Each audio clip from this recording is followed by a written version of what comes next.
Tsaka happy Lord's Day po sa bawat isa. May the Lord be glorified po sa ating pagtitipon ngayong umaga. So magpapatuloy po tayo sa pangangaral ng salita ng Panginoon. Dumako po tayo sa chapter 19 ng Genesis, and we will have 4 verses only for this morning. Verse 23 hanggang verse 26. I was supposed to prepare until 29. Kaya lang, as I was preparing, I realized na maganda mag-focus muna dito sa specific na tagpo na ito in verse 23 hanggang verse 26. So, kung nandyan na kayo, standby dahil babasahin natin yan mamaya-maya. Let's just have a recap nung ipinangaral po sa atin nakaraang linggo. So, again, sa pamagitan po ni Lot, which is ang pamangkin ni Abraham, ay natutunan natin kung ano ang mangyayari kung ang isang mananampalataya ay piniling ilagay ang kanyang sarili sa impluensya ng makamundong pamamaraan ng buhay kesa sa manatili na kasama ang bayan ng Diyos. So I remember Proverbs, no, good company will really have a good impact sa atin din, but bad company corrupts our way of living, no? So, kaya tingnan natin yung pamumuhay natin. Sino yung pinipili nating makasama? Kanino tayo natutuwa na makisama? Kaya tingnan nyo po yung mga members, no? Tingnan natin mga katabi natin. Sinong kasama nito lagi? That will give us a hint kung paano yan mamuhay. Hindi man directly, but the Word of God clearly says, bad company corrupts our behavior. So, kung sino ang kasama natin lagi, we expect na malaki ang compromise din na mangyayari. So, nawa, maging bala ito sa bawat isa, lalo na yung mga estudyante, mga nagtatrabaho, at pati na rin sa mga mahilig magsilabas, no? Kung sino-sino natin kinakasama. And nakita natin doon, ang pamamalagi po ni Lot sa Sodoma ay nagdulot sa kanya upang humina ang kanyang pagkilala sa tama o mali. Naapektuhan yung discernment niya. When we say discernment, ito yung pagkakaroon ng kakayanan upang ma-recognize kung ano ang tama at mali. Yun po ang discernment, no? So nakita natin, naapektuhan yung kanyang pagkilala sa tama o mali. Siya ay nagdesisyon na naayon sa gawin ng desisyon ng tao kesa na magdesisyon ayon sa kasulatan or ayon sa kalooban ng Diyos. Biruin mo baga naman. Ibigay mo yung mga anak mo upang rapin. No? Grabe na desisyon yon, no? And nakita din natin na ang kanyang buhay ay naging isang mahinang patutuo sa mga makasalanan na nakakasalamuha niya. Kaya hindi siya pinaniwalaan even ng kanyang mga kamag-anak. And ito yung real challenge sa atin kasi mga kamag-anak natin ang tunay na nakakakilala sa atin. Sila'y nakakita kung paano ba talaga tayo mamuhay. That's why napakaganda. Nung nabasa ko sa Facebook, sabi doon, madali lang aralin ng theology, pero mahirap ang maging Kristiyano or ibig sabihin, mahirap ang pamuhay ito. So, kaya po, bagaman maganda no na nakikita natin yung isa't isa na nandito, we are participating sa mga activities, but the real question is paano tayo namumuhay sa loob ng ating mga bahay, no? So kaya minsan sinasabi ng mga ibang pastor, pag merong gustong magpa-member sa church, one of the thing na tinatanong nila ay yung mga kapamilya. Kahit hindi mananampalataya, tatanungin, kumusta ba yung buhay ni ano? Ganito po siya mamuhay sa inyo. So doon, isa yun sa mga ginagawa, no? Bago itanggapin na member yung isang nagpo-profess ng faith. And panghuli, ang pagiging sanay sa impluensya ng mundo ay nagpahirap kay Lot upang magtiwala sa sinabi ng Panginoon. So yun din ang isang resulta ng pag-allow sa sarili mo, no, na mamuhay kasama ang makamundong mga impluwensya, no? Sa halip ay tinitingnan pa rin niya ang mga bagay na para sa kanya ay mas mas mapapabuti sa kanya instead of trusting yung sinabi or salita ng Diyos. So kaya nung nakaraang linggo, tinanong natin ang isa't isa sa gawin ng ating pamumuhay, masasabi ba nating tayo mga makamundong mananampalataya or tapat na mga mananampalataya? So nawa, nitong nakaraang linggo ay pinagbulay-bulayan natin iyon. No? So, iyon po ay nagbigay ng babala sa atin na ganun din po ang maaring mangyari sa atin kapag tayo ay patuloy na hinahayaan ang ating mga sarili na hubugin ng mundo, hubugin ng social media, hubugin ng kung sino-sino man, kesa ng salita po ng Diyos. Kaya ang tanong sa atin, kumusta ang ating pamamalagi sa salita ng Diyos? Kumusta yung pagbabasa natin? At sabi nga ng iba, hindi lang pagbabasa, but yung pag-aaral nito. Kumusta yung mga family worship natin? Kumusta yung pamamalagi natin sa salita kasama ng ating mga pamilya? So yun po yung tanong. And dagdag pa dyan, nakita din natin nakaraang linggo na bagaman no, sa kahinaan, sa pagiging immature, sa pagiging worldly ni Lot, ang habag ng Diyos pa rin ang nagligtas sa Kanya. At iyon po ay paalala sa atin na sa atin ding mga buhay, bagaman tayo ay mga mananampalataya na at by the grace of God, tayo po ay ligtas na, bagaman ganun po, totoo rin na nakakagawa tayo ng kasalanan at minsan ay nananatili tayo sa paggawa ng mga kasalanang iyon sa mahabang panahon. Pero dapat nating tandaan na ang habag pa rin ng Diyos ang magliligtas sa atin at mag-aalis sa atin sa mga bagay na iyon. Kaya ganun po kaganda. Yun ang privilege ng isang Kristiyano, no? So tunay po na nakakamangha ang biyaya ng Diyos. Kaya nawa ang biyayang ito ang patuloy na magturo at mag-udyok sa atin na magsikap na huwag nang mamuhay bilang makamundong mananampalataya. Sa halip, sa biyaya ng Diyos, mamuhay tayo bilang mga tapat na mananampalataya. Kaya ngayon naman, sa ating pagpapatuloy, ipapaalala sa atin muli na ang paghuhukom ng Diyos ay tiyak na darating at dapat tayong maghanda para dito. Kaya kanina, kung mapapansin ninyo, ganun po yung mga binasa natin, inawit natin, even yung London Baptist Confession of Faith ay patungkol po sa paghuhukom. So let us stand before our God as we read yung salita na ipapangaral sa umagang ito. Genesis chapter 19, verse 23 hanggang verse 26. Pakinggan niyo po ang salita ng Diyos. Ang araw ay sumikat na sa lupa nang dumating si Lot sa Zoar, at buhat sa langit ay nagpaula ng Panginoon sa Sodoma at Gomora ng asupre at apoy. Ginunaw niya ang mga lunsod na iyon at ang buong libis at ang lahat ng nakatira sa mga lunsod at ang tumutubo sa lupa.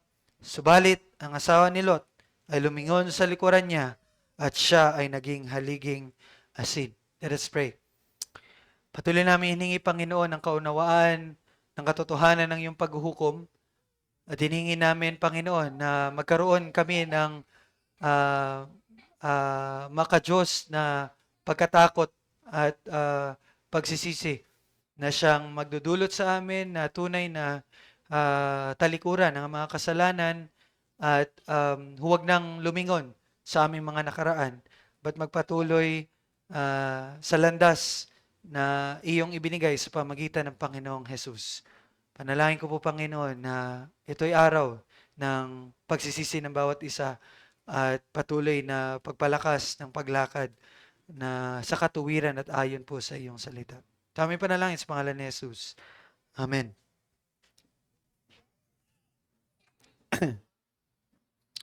Now, kung babalikan po natin ang verse 1 sa Genesis 19, sorry, hindi yun verse 1. Verse 17 or verse 16.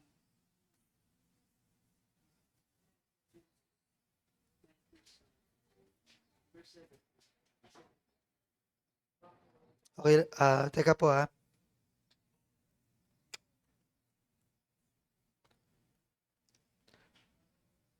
verse 14. Ay, hindi, verse 14. Okay, verse 15 pala.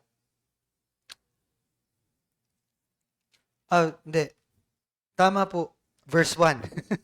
Sorry, nalito ako sa notes ko. Kung babalikan niyo po yung verse 1 ng chapter 19, sinabi po diyan na magtatakip silim or gabi na dumating yung dalawang anghel sa Sodoma. So tingnan niyo po, gabi no, verse 1, dumating ang dalawang anghel sa Sodoma. And kung magja-jump tayo sa verse 15, kung titingnan niyo ang verse 15, sinabi daan, kinaumagahan, no? Kinaumagahan or madaling araw ay pinagmadali ng umalis na mga anghel si Lot. So tingnan niyo po yung timeline. Gabi dumating and then mga alas 12, alauna ng madaling araw, pinagmadali na ng mga anghel na umalis si Lot doon sa Sodoma. And ngayon dito sa verse 23, sinabi dito, ang araw ay sumikat na sa lupa nang dumating si Lot doon sa Zoar. Now, doon po sa Middle East, so siguro yung mga nakapunta na doon, nagtrabaho doon, sinabi doon na nasa hindi hihigit ng 30 minutes ang aabutin mula ng unang pagsilay ng araw at sunrise. So, ibig sabihin, nung, anong tawag dyan? Yung dawn or yung unang pagsilay ng araw, tsaka yung ano daw, yung nasa taas na yung araw, hindi daw aabutin ng 30 minutes kapag sa Middle East yung time, no? So ibig sabihin mabilis lang yung pagtaas ng araw. Ibig sabihin po, maari nating masabi dito na malapit lang talaga yung Zoar sa Sodoma.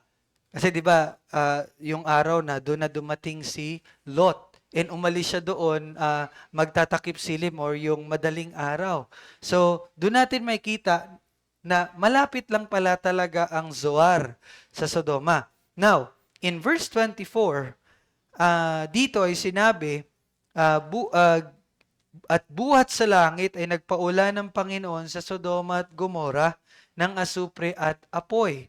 So, dito ay tuluyan na pong ipinataw ng Diyos ang kanyang paghatol.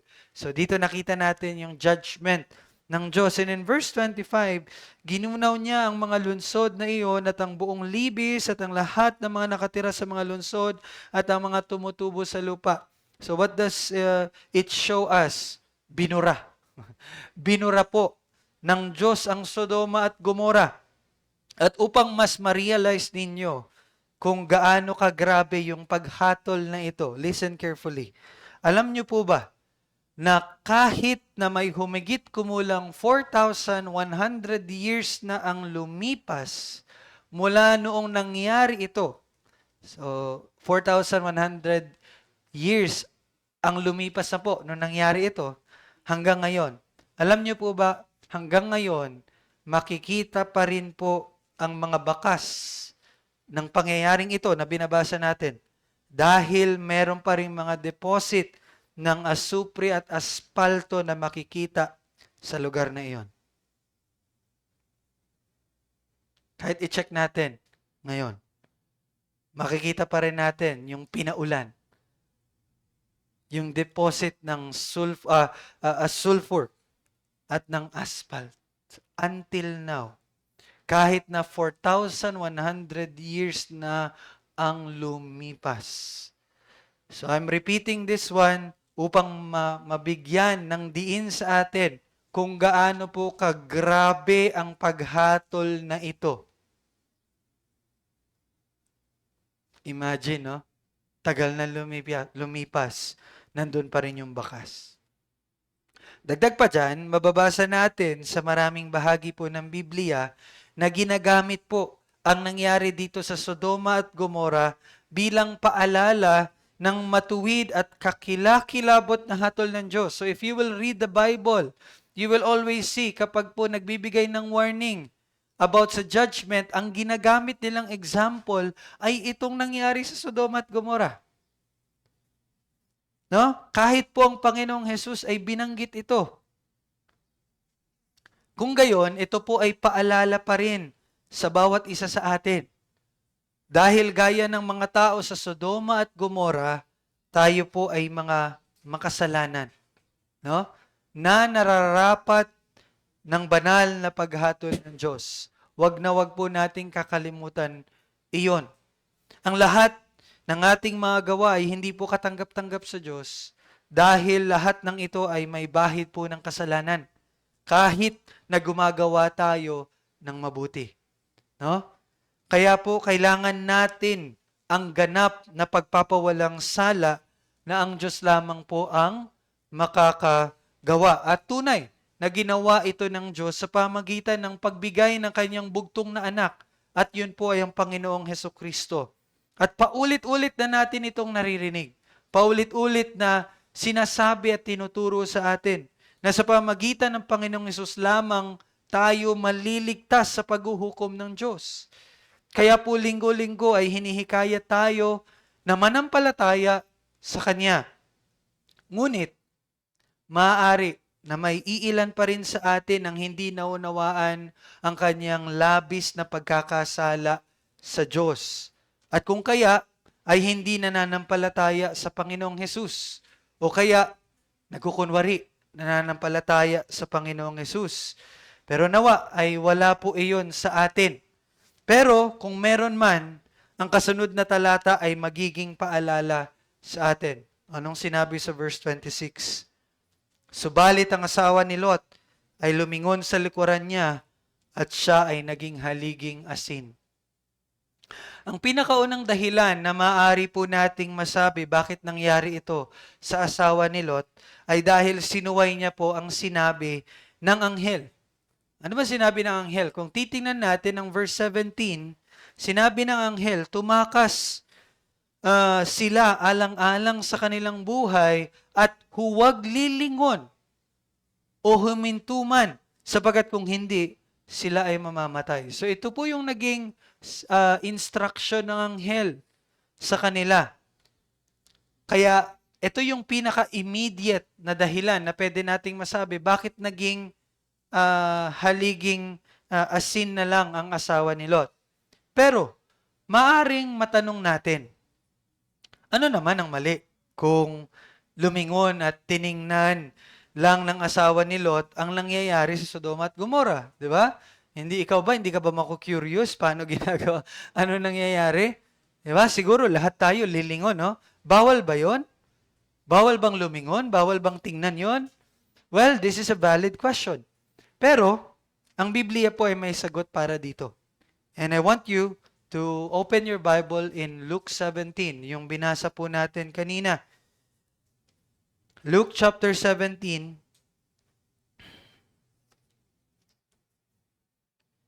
Kasi dito natin makikita yung sagot. And specifically, tingnan nyo yung verse 32.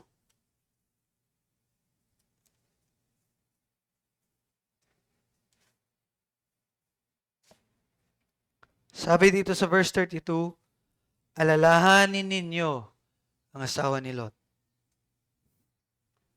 Alam niyo po sino nagsasalita nito? Ang nagsasalita po dito ay ang Panginoong Hesukristo. And He said, remember Lot's wife. That's why ito yung title ng preaching. Alalahanin ninyo ang asawa ni Lot. Ngayon, upang maunawaan natin kung bakit ibinigay ng Panginoong Hesus ang babalang ito, kailangan natin tingnan yung context ng Luke chapter 17. Ano ba yung konteksto ng Luke 17? Now, ito po. Ang nangyari po dito ay tinanong ng mga Pariseo ang Panginoong Hesus. Tinanong nila kung kailan darating ang kaharian ng Diyos. So yun yung tanong. And tinanong nila ito dahil tumatanggi silang maniwala na ang ministeryo ng Panginoong Hesus ang patunay na ang kaharian ng Diyos ay dumating na. So di ba, nire-reject nila ang Panginoong Hesus? That's why ayaw nilang paniwalaan yon, ayaw nilang tanggapin yon. Kung kaya, tinanong nila ang Panginoong Hesus, kailan ba darating ang kaharian ng Diyos? And sumagot po ang Panginoong Hesus na ang kaharian ng Diyos ay nasa gitna na nila. Sapagkat ang pinili ng Diyos or yung anointed one or ang Messiah or ang Christ ay nakatayo na sa kanilang harapan, which is the Lord Jesus. Ngunit dahil sa kanilang spiritual na pagkabulag, hindi nila kinilala ang Panginoong Hesus bilang Mesaya. So sa kabanata din na ito, sa chapter 17, ipinaliwanag ng Panginoong Hesus na bagamat ang kaharian ng Diyos ay naririto na sa pamagitan ng kanyang ministeryo, darating pa rin ang isang araw ng paghuhukom. So yun yung nangyayari sa chapter 17. Ang kaharian ng Diyos ay nandito na. At let no one make any mistake. The Lord Jesus Christ is reigning. Ang paghahari ng Diyos ay nandito na. Pero binigyang diin ng Panginoong Hesus sa chapter 17 na darating pa rin ang isang araw ng paghuhukom. Darating pa rin ang isang araw ng paghuhukom. At ito ay darating ng biglaan. No one knows. Pinapahiwatig ng Panginoong Hesus dito na kung paanong ang paghuhukom ng Diyos ay dumating nang hindi inaasahan. Mababasa niyo yan sa verse 27 hanggang verse 29 ng chapter 17 ng Luke. Sinabi ng Panginoong Hesus na kung paanong ang paghuhukom ng Diyos ay dumating nang hindi inaasahan noong panahon ni Noah at ni Lot, gayon din ang mangyayari sa inaharap na pagdating ng Panginoong Hesus. Ang mga taong binabaliwala ang babala ng Diyos ay mapapahamak. So ito yung sinasabi dito sa Luke 17. Ayaw ng Panginoong Hesus na maranasan ng kanyang mga alagad ang ganong paghukom. Kaya sinabi niya sa kanila, tingnan niyo po ang verse 20 at verse 21, na walang mga palatandaan o walang senyales na magbibigay ng paunang babala na malapit na ang paghahatol. And I want everyone to hear that. Wala pong senyales ng pagbabalik ng Panginoon. Kaya pwedeng nagsasaya-saya ka dyan, nagpapakasasa sa kasalanan, at hindi mo alam, darating na pala ang Panginoong Hesus. Wala pong senyales. Kaya dahil doon, kailangan nilang maging handa. Hindi sila dapat malinlang ng mga bulaang Kristo, sapagat kapag dumating ang tunay na Mesaya, malalaman niyo ng lahat. Sabi nga sa verse 22 hanggang verse 24, ang kanyang pagdating ay magiging kasinlinaw ng kidlat na lumiliwanag sa buong kalangitan. So everyone will know, no, na darating na ang Panginoong Hesus. Hindi siya nasa China, hindi siya nasa Davao, or hindi siya nasa kung ano pa mang lugar. Everyone will know na dumating ng Panginoong Hesus. At pagkatapos nung lahat ng iyon, nagbigay ang Panginoong Hesus ng isang practical na warning. Tingnan niyo yung verse 31. Sabi niya, sa araw na iyon, ang nasa bubungan ng pag-aari niya ay nasa bahay ay huwag nang manaog upang kunin ang mga ito. Gayon din, ang nasa bukid ay huwag nang bumalik. So this is the practical application ng warning. Maaari nating maisip na tulad na asawa ni Lot, hindi sila dapat lumingon. So nakikita niya na natin dito yung connection. Ngunit, ang maaaring itanong natin, ano ang tinutukoy ng Panginoong Hesus na araw dito? Ano yung araw na iyon? Alam niyo ba? Well, marami sa atin, pag binabasa ang Luke 17, yung araw na iyon na binabanggit dito ng Panginoong Hesus, ang iniisip natin is yung second coming. Tingnan natin kung second coming ba yon. Sinabi niya, or sinagot niya ang tanong na yon sa pamagitan ng kasabihan. Tingnan niyo yung verse 37. Kung saan naroon ang bangkay, ay doon magtitipon ang buwitre. So yun yung sagot ng Panginoong Hesus. And what does it mean? Bago ko po sagutin, gusto ko pong sabihin sa inyo na kung babasahin natin yung ibang translation ng Bible, hindi po buwitre ang ginamit. May ibang translation na ang ginagamit is agila. Agila. Mari isa itong hiwaga, no? At mahirap intindihin para sa atin ngayon. Ngunit alam nyo ba, hindi ito mahirap intindihin para sa mga Israelitang makakabasa nito sa panahon na isinulat ito. Bakit? Kasi alam niyo po ba, ang Roman Empire, 'di ba yung panahon na ito is ang kasalukuyan naghahari sa buong mundo is the Roman Empire? Alam niyo po ba, nung panahon na yon, sa Roman Empire, sila po ay gumagamit ng agila bilang sagisag ng kanilang mga watawat. Sino dito yung nakakapanood ng movie na kapag yung dating paraan ng pakikipagdigma, hindi yung baril, no, yung mga espada pa, di ba may dala-dala silang flag? Doon nakalagay yung sign nung kung ano yung bansa sila or kung anong grupo sila. Now the Romans also, they have their flags. At sa watawat nila, gumagamit sila ng agila bilang sagisag ng kanilang watawat.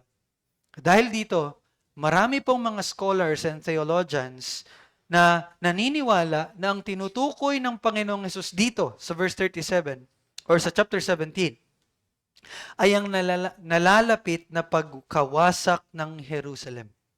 This is not about the second coming. Kaya 'di ba yung interpretation natin yung dalawa ang nakahiga, ang isa mawawala, dalawa nagsasaka, yung isa mawawala, yung isa na nandoon. 'Di ba? Rapture, 'di ba? 'Yun yung ating interpretation dito.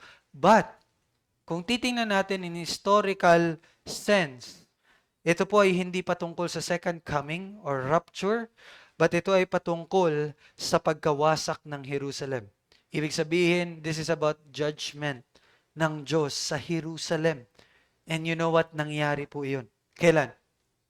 Nung AD 70. Year 70, nawasak ang Jerusalem. Doon po nawasak at nawala ang temple ng Jerusalem. Doon din, I think, nagkawatak-watak ang Jerusalem. Nawala ang nation ng Israel. That was AD 70. At alam niyo po, sino ang sino ang sumira or nagwasak sa Jerusalem? The Romans. The Romans. At doon po, sa kontekstong iyon, sinabi ng Panginoong Hesus sa kanila, na mga alagad ng Panginoong Hesus, alalahanin ninyo ang asawa ni Lot. Yun yung konteksto na sinabi ito ng Panginoong Hesus. Alalahanin ninyo ang asawa ni Lot. He is talking about the judgment na mangyayari sa Jerusalem, na sisirain sila ng Roman Empire. At anong warning ng Panginoong Hesus sa mga alagad niya? Alalahanin ninyo ang asawa ni Lot. Remember Lot's wife. Kaya alam nyo ba, nang magsimula ang paghukom ng Diyos sa pamagitan ng mga hukbong Romano sa lungsod ng Israel, ang gustong sabihin ng Panginoong Hesus ay hindi dapat sila lumingon. Hindi sila dapat manghinayang sa kanilang mga tahanan. Hindi dapat sila manghinayang sa kanilang mga ari-arian o dati nilang pamumuhay. Walang anumang alaala o makamundong pag-aari ang dapat maging dahilan upang mahulog sila sa paghuhukom ng Diyos. Habang sinasalakay po ng hukbong Romano ang Jerusalem, mabilis at walang pili ang nangyaring pagpatay nung panahon na yon. Very fast, no? At kahit sino man na makita, papatayin. At may mga taong kinuha at may mga taong iniwan. Maging sila man ay natutulog o nagtatrabaho sa bukid, gaya ng sinabi sa verse 34 to 35. Dati, akala natin, gaya nga nasabi ko kanina, na ang mga naiwan ay nakakaawa dahil hindi sila kinuha ng Panginoon, di ba? That was our interpretation dati. Kawawa yung mga naiwan kasi na-rapture na yung iba. Kasi ngayon nga yung ating iniisip, it's about the rapture. But now, na nabigyan na tayo ng tamang pagkaunawa dito, again, hindi ito patungkol sa rapture. Ito ay patungkol sa paghuhukom ng Diyos gamit ang Roman Empire sa pagwasak sa Jerusalem dahil nga nireject nila si Christ, nireject nila si Jesus. At alam niyo po ba, yung mga naiwan, hindi sila kawawa. Baliktad po pala. Ang mga nawala ang kawawa. They were killed. Hinuli sila. But ang naiwan, sila yung mga naligtas. Di ba? Pero kung ating papansinin na maigi at unawain po ang konteksto, again, ang mga naiwan dito ay sa katunayan ng siyang mga pinagpala. Dahil ang mga naiwan ay yung mga hindi nadala o nasali sa paghuhukom. Naiwan sila kasi hindi sila sinali sa paghuhukom. Sila po ang mga naligtas mula sa paghatol ng Diyos. Iniligtas ng Diyos ang mga taong kanyang nilayong iligtas. Kung gayon po, kung nais din nating mapabilang sa mga iniingatan at ipagtatanggol ng Diyos sa darating na paghuhukom, kailangan nating pakinggan ang babala ng Panginoong Hesus. Ang babalang ito ay matatagpuan mismo saan? Sa Gospel. Ang babala na ito ay matatagpuan sa Ebanghelyo. Mga kapatid, pakinggan niyo po, dumating na po ang Misaya. Dumating na po ang Kristo. Dumating na po ang tagapagligtas. At yan ay ang Panginoong Hesus. Ang natatanging tagapagligtas na pinili at natatanging itinatag ng Diyos. Sa pamagitan po ng kanyang pagdurusa, ng kanyang kamatayan at muling pagkabuhay, dinaig niya po ang kasalanan at kamatayan. At inalis na rin ang puot ng Diyos laban sa kanyang bayan. At ang kanilang mga kasalanan ay nilinis na sa pamagitan ng dugo ni Kristo. That's a good news. Ngunit kung tatanggihan po ng isang tao ang natatanging paraan ng Diyos para sa kaligtasan at para sa pakikipagsundo sa Kanya, at sa halip ay piliin na mamuhay para sa sarili, piliin na kumapit sa kanyang sariling buhay at sa mga bagay sa mundong ito, mawawala sa kanya ang mismong buhay na sinusubukan nilang iligtas. Kaya nga, di ba, iyon po ang sinabi ng Panginoong Hesus matapos niyang ibigay ang warning. Di ba, verse 32, the warning is, alalahanin yung asawa ni Lot. And in verse 33, anong sinabi? Sino mang nagsisikap, ingatan, ang kanyang buhay ay mawawalan nito. Subalit ang sino mang nawalan ng kanyang buhay ay maiingatan ito. Kaya ngayon po, nagbibigay ito ng mahalagang tanong para sa atin. Naging katulad na ba ang ating henerasyon? Or naging katulad na ba tayo ng mga tao noong panahon ni Noe at Lot? Abala sa mga kasiyahan sa sanlibutan? At walang pakialam sa Diyos? Magugulat din ba tayo kapag dumating ang kanyang paghuhukom? Sa aling lungsod tayo tunay na kabilang? Sa makasalanang lungsod ng sanlibutang ito o sa lungsod ng Diyos? So yun yung tanong sa atin. Tandaan po natin, totoo na ang mga bagay sa mundong ito, ang ating buhay, ating ari-arian, at ating mga kaginhawaan ay pansamantala lamang at lilipas rin. Totoo po yun. Ngunit ang salita ng ating Diyos ay mananatili magpakailanman. At alam niyo po ba, ang walang hanggang salita ay nagkatawang tao. At yun ay ang Panginoong Hesukristo.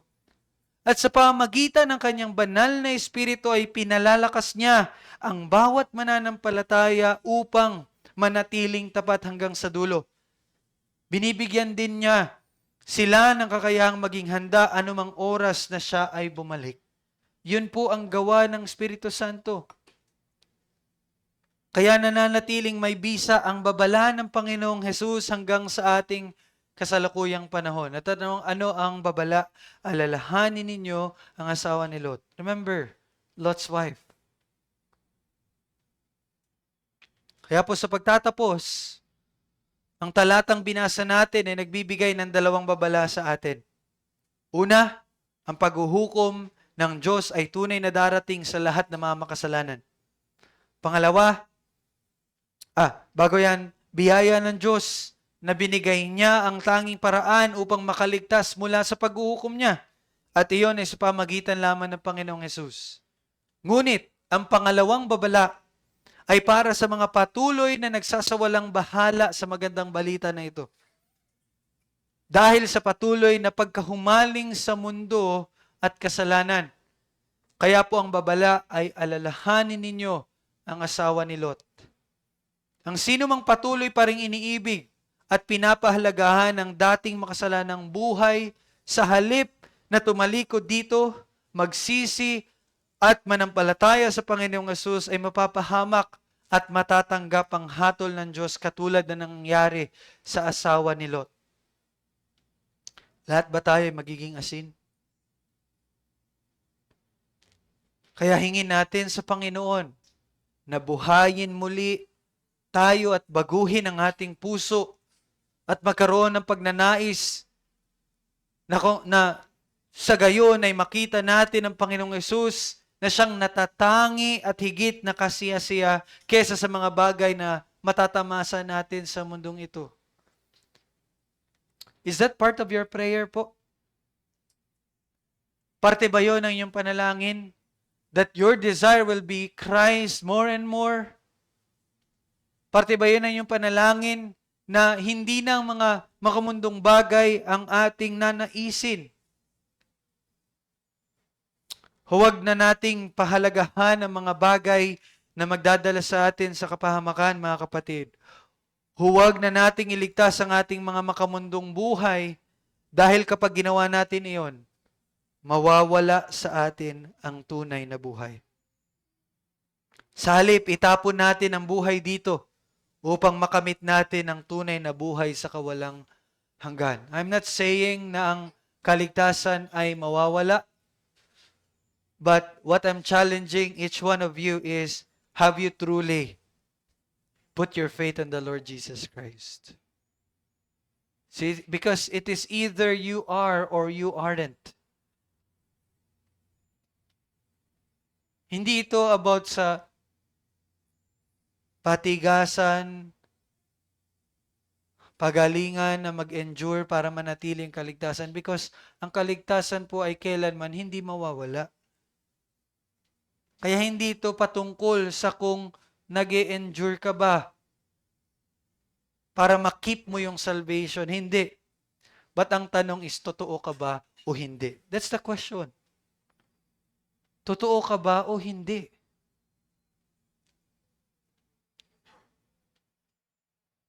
Kaya ang hamon sa bawat isa sa atin, tumitingin pa rin ba tayo sa dati nating makamundong buhay at tinatanggihan ang kaligtasang ipinagkaloob ng Diyos kay Kristo Jesus? O mas diretsahang tanong, ayaw ba nating manampalataya sa Panginoong Jesus dahil ayaw nating iwanan ang ating makamundong pamumuhay? At para naman sa mga nagsasabing sila ay mga mananampalataya na, bumabalik ba tayo sa ating dating makamundong pamumuhay at nagiging walang kwenta at walang bungang Kristiyano?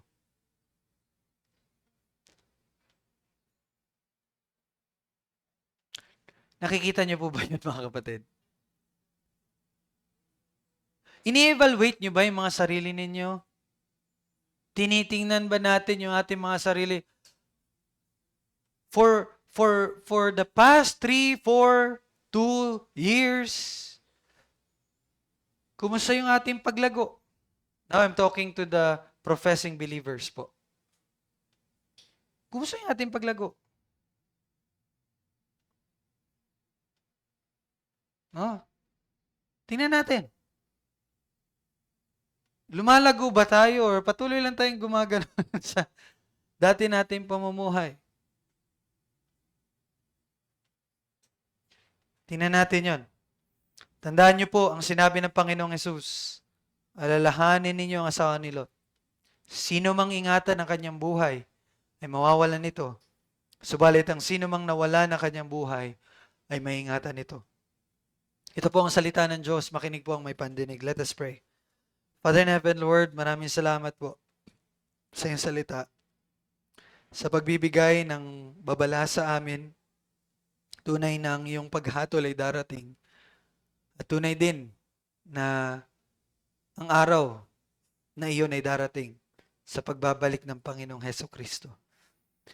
Kaya nawa panalangin ko po ang bawat isa sa amin ay tunay na tinalikuran na ang aming makamundong pamumuhay at nananampalataya sa Panginoong Hesus.